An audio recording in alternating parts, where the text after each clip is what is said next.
Let's take a look at participation in public administration. The ideology of citizen participation has firm roots among our political values, especially participatory democracy. The push for greater citizen participation in government decision making was reborn in the 1960s. It originated in demands by minorities for a larger voice in determining policies and programs directly affecting them. Forums and practices of citizen participation are numerous, ranging from advising agencies to attending hearings to actual decision making itself. In the delivery of human services, individuals act as co producers of services by their involvement in program operations. Viewing citizens as co producers is different but highly relevant conception of participation that has expanded with wider use of electronic communications in government. Ideological differences about the extent of citizen participation and debates over its place in governing are related to the continuing debate in American politics over centralization of administrative authority.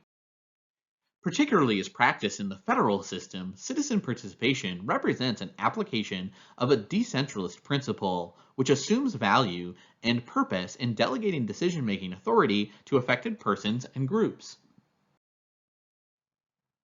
Decentralization, as a mode of operation, clearly permits wider participation and lends more legitimacy to both the process and the outcomes of decision-making.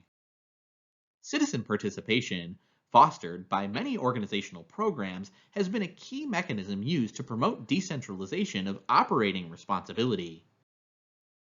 The concept of participation has been applied in different ways to varying programs. Neighborhood and citizen action organizations sprang up for the purpose of preserving neighborhood character and sometimes redevelopment of physical structures in the neighborhood. Citizen participation has also been incorporated into formal mechanisms for decision making. Agencies and commissions have legal, discretionary authority to decide just how much public participation to permit and, particularly, whether and how to finance participation by those with limited resources. Public interest groups are organized lobbying groups that represent primarily non-economic interests in influencing public policy. There has been a considerable frustration on the part of so-called public interest groups, which has been slow to gain access to regulatory proceedings.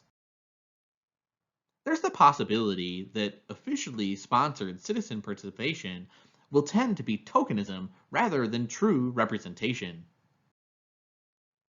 Decentralizing and localizing control over government programs may not guarantee either increased participation at the local level or more democratic operations.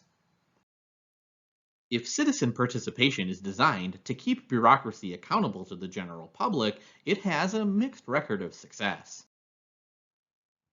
A widely accepted concept affecting participation is citizen input. Many of us seem to assume that we should seek to gather input in decision making. There are other possibilities like partnership where input is an inappropriate concept. To think only in terms of input serves to limit the variety of ways that participation can occur. Citizen participation has dramatically changed decision making in many policy areas and has taken its place as a major feature of democratic administration.